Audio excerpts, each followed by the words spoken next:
नमस्कार मंडळी, श्री स्वामी समर्थ.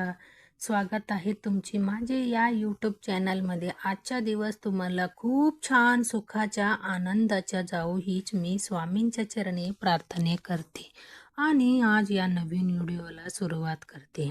उद्या वरुधनी एकादशी सोमवारी संध्याकाळी प्रदोष काळामध्ये म्हणजे 6 ते 8:30 दरम्यान कापुरासोबत जाळा ह्या 2 वस्तू. शत्रू लोटांगणा घेतील, मुलांच्या पतीच्या जोरदार प्रगती होईल. नमस्कार मित्रांनो, आजच्या या व्हिडिओ केवळ माहिती नाही तर तुमच्या आयुष्यातला अंधार दूर करणार एक प्रकाशाच्या किरण ठरणार आहे. उद्याच्या तिथी साधी सुधी नाही. उद्या आहे वरुथिनी एकादशी आणि भाग्याच्या गोष्टी म्हणजे उद्या सोमवार सुद्धा आहे. शास्त्रामध्ये असं सांगितले आहे की जेव्हा भगवान विष्णूची प्रिय एकादशी आणि महादेव शिवशंभू प्रिय सोमवार एकत्र येतात तेव्हा ब्रह्मांडातला स्वास्तिक शक्ती 10 पटींनी अधिक सक्रिय होतात. अशा वेळी केवळ एक छोटासा उपाय सुद्धा तुमच्या नशीब पलटायला पुरेसा असतो. आज मी तुमच्यासोबत उभा आहे ती एक अत्यंत महत्त्वाच्या गोष्टी सांगायला. तुमची घरामध्ये सतत पैशाच्या चणचण भाजतो का? मुलांवर खूप अभ्यास करूनही त्यांच्या यश मिळत नाही किंवा तुमच्या पतीच्या कामात व्यवसायात कोणतरी खोड घालतंय का असं तुम्हाला वाटतंय? कधी कधी आपल्या समाजात समजत नाही की घरात सतत कटकटी का होता, आजारपण पाठ का सोडत नाही. यालाच आपण इडापिडी किंवा नजरबाद म्हणतो. पण घाबरू नका, कारण आजचा हा व्हिडिओ तुमच्या कुटुंबासाठी एक सुरक्षा कवच ठरणार आहे. आज मी तुम्हाला अशी एक गुप्त आणि अतिप्रभावी उपाय सांगणार आहे जे तुम्हाला उद्या संध्याकाळी प्रदोष काळामध्ये म्हणजे 6 ते 8:30 9च्या या विशिष्ट मुहूर्तावर करायचे आहे. ही वेळ चुकूनही घालवू नका, कारण या वेळातच ग्रहाच्या स्थिती असा चमत्कारी घडणार आहे जे तुम्ही कधी स्वप्नातही विचार केला नसेल. आपल्याला फक्त 2 वस्तू वापरायची आहेत. ते तुम्हाला घरात असलेली फक्त 2 साधे वस्तू, पण जेव्हा त्या कापुरासोबत जळतील तेव्हा त्यातली निघणार ऊर्जा तुमच्या शत्रूच्या नातामस्तक व्हायला भाग पडेल. तुमची प्रगतीची सर्व मार्ग जे आतापर्यंत बंद होतं ते एक झटक्यात उघडले जातील. पण त्या 2 वस्तू कोणत्या, त्या कशी प्रकारे जाळायची आणि त्या मागल्या गुप्त काय आहे सगळी मी तुम्हाला पुढे स्टेप बाय स्टेप सांगणार आहे. हा व्हिडिओ शेवटपर्यंत पहा, कारण अर्धावट माहिती नेमकी घातक ठरतो. हा उपाय पूर्ण श्रद्धेने केली तर 24 तासात आता तुमच्या घरातून गरिबी आणि नकारात्मकता बाहेर जाईल, याच मला खात्री आहे. व्हिडिओमध्ये पुढे जाण्यापूर्वी ही सेवा स्वामींच्या चरणी अर्पण करण्यासाठी आणि आपल्या कुटुंबाच्या रक्षणासाठी व्हिडिओला आत्ताच लाईक करा आणि जास्तीत जास्त लोकांपर्यंत शेअर करा. आणि तुम्ही आपल्या चॅनलवर नवीन असेल तर सबस्क्राईब नक्की करा, जेणेकरून असे प्रभावशाली उपाय तुम्हाला मिळत राहतील. आणि आपली श्रद्धा आणि उपस्थिती दर्शनासाठी कमेंट बॉक्समध्ये श्री स्वामी समर्थ किंवा ओम नमः शिवाय किंवा ओम नमो भगवती वासुदेवाय लिहायला विसरू नका. लक्षात ठेवा, तुमच्या एक कमेंट तुमच्या जीवनातली सकारात्मकता बद्दलच पहिली पायरी असू शकतो. चला तर मग जाणून घेऊया ते चमत्कारी उपाय. वरुधनी म्हणजे नेमकी काय? शास्त्र अनुसार वरुधनी या शब्दाच्या उगम उगम वरुध या शब्दापासून झाली आहे, ज्याचा अर्थ होतो कवच किंवा रक्षण करणारी. ही एकादशी केवळ व्रत नाही, तर ते तुमची कुटुंबाभोवती निर्माण झालेली एक अवघ्या सुरक्षा कवच आहे. हे कवच तुमच्या घरातली लहान मुलांच्या, तुमची पतीच्या आणि संपूर्ण घराच्या बाहेरील पासून, कष्टापासून आणि नशिबातल्या संकटापासून रक्षण करतं. पण माझी मैत्रिणींनो, आपल्यापैकी अनेक जण म्हणतात की हे खूप उपवास करतं, पण सेवा करते, देवाचे नाव घेतं, पण तरीही घरातली गरीब आहे, मुलांची प्रगती घेतं, पण तरीही घरातली गरिबी आहे, मुलांच्या प्रगती अडथळ का येतात, या तिला कामात यश का मिळत नाही, या उत्तर तुमची भक्तांच्या नाही, तर तुमच्या वेळेस आणि साहित्यात टळलेली आहे. कोणतीही सेवा जेव्हा चुकीची वेळ केली जातं, तेव्हा तिच्या शक्ती क्षण होतं. जसं कुलूप उघडण्यासाठी योग्य किल्लीचा लागतो, तसेच भाग्याच्या द्वार उघडण्यासाठी विशिष्ट मुहूर्ताच्या गरज असतो. उद्याच्या ही वेळ अत्यंत दुर्बळ आहे, कारण उद्या संध्याकाळी केवळ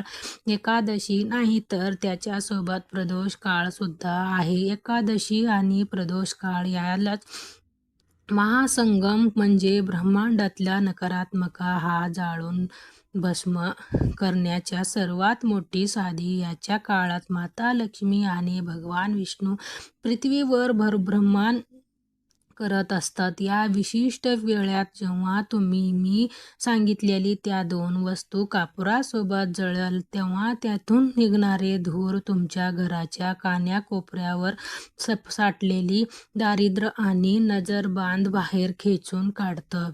मी जे 2 पदार्थ सांगणार आहे ते तुमच्या स्वयंपाकघरातच पडलेली आहे. कदाचित तुम्ही जे रोज वापरतही असेल, पण उद्याच्या मुहूर्तावर त्याचा वापर करण्याच्या पद्धत पूर्णपणे वेगळी आणि शास्त्रीय आहे आणि साधीकृत नाही, तर एक शक्तिशाली विधी आहे. जर तुम्ही हा पद्धतीने थोडी जर चुकवली किंवा साहित्याचा क्रम बदलला, तर या उपायाचा प्रभाव शून्य होईल. म्हणूनच पुढील 5 मिनिटं तुमच्या आयुष्यासाठी अत्यंत महत्त्वाची आहे. एक शब्द नीट ऐका, मनात साठवून घ्या आणि त्यातच त्याच्या पालन करा, कारण ही 5 मिनिट तुमच्या कुटुंबाच्या भविष्यातली रक्षण ठरणार आहे. प्राचीन काळी नर्मदा नदीच्या काठी मंदात नावाची एक अत्यंत दानशूर आणि धर्माभिमानी राजा करत होत्या, जे प्रजेवर मुलाप्रमाणे प्रेम करण्याच्या आणि देवाच्या मोठी भक्त होते. एखादी राजा घनदाट जंगलात तपश्चर्या करण्यासाठी गेले. ते एकाग्र चिंतनीत ताप करत असताना तिथे एक भयंकर जंगली अस्वल आले होते. त्या अस्वलाने राजावर हल्ला केले आणि राजाच्या पाय चालायला सुरुवात केली.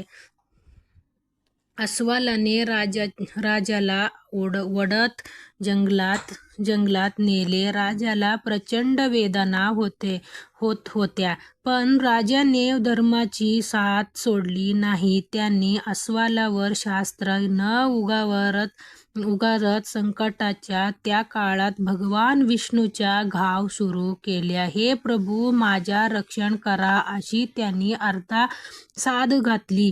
भक्तांची हाक ऐकून भगवान विष्णू तिथे प्रकट झाले. झाले. त्यांची आपल्या सुदर्शन चुकीने त्या अस्वाल वाघ केला आणि राजाच्या प्राण वाचवले. परंतु अस्वालाने राजाच्या पाय चालवून खाल्ल्या होत्या. त्यामुळे राजा खूप दुःखी झाले. राजाची ही अवस्था पाहून भगवान विष्णू हसले आणि म्हणाले, हे राजा, दुःखी होऊ नकोस. तुझ्या पाय सोबत ते काही घडलं तुझ्या पूर्वजन्माच्या अपराधाने फळ आहे, पण यातून तुला मुक्त मिळू शकतो. ती मथुरा नगरी जा आणि तिथे जाऊन वरुधनी एकादशीच्या व्रत कर. माझ्या वराहा रूपाची पूजा कर. या व्रताच्या प्रभावाने गेलेली अंग पुन्हा पूर्वीसारखेच होईल आणि तू पूर्वाप्रमाणे स्वार्थ होशील. भगवंताच्या आज्ञेनुसार राजा मंदात याने मथुरा नगरात जाऊन पूर्ण निष्ठेने वरुधनी एकादशीचा व्रत केले. त्या व्रताच्या प्रभावामुळे राजाच्या पाय पुन्हा आधीसारखंच झालं आणि त्यांच्या शरीर तेजस्वी बनला. इतकेच नाही तर मृत्यूनंतर राजाला स्वर्गलोकात स्थान मिळेल. चला तर मग आता वळूया त्या मुख्य आणि अतिशक्तिशाली उपायाकडे, ज्याने तुम्ही आतुरतेने वाट पाहत आहोत.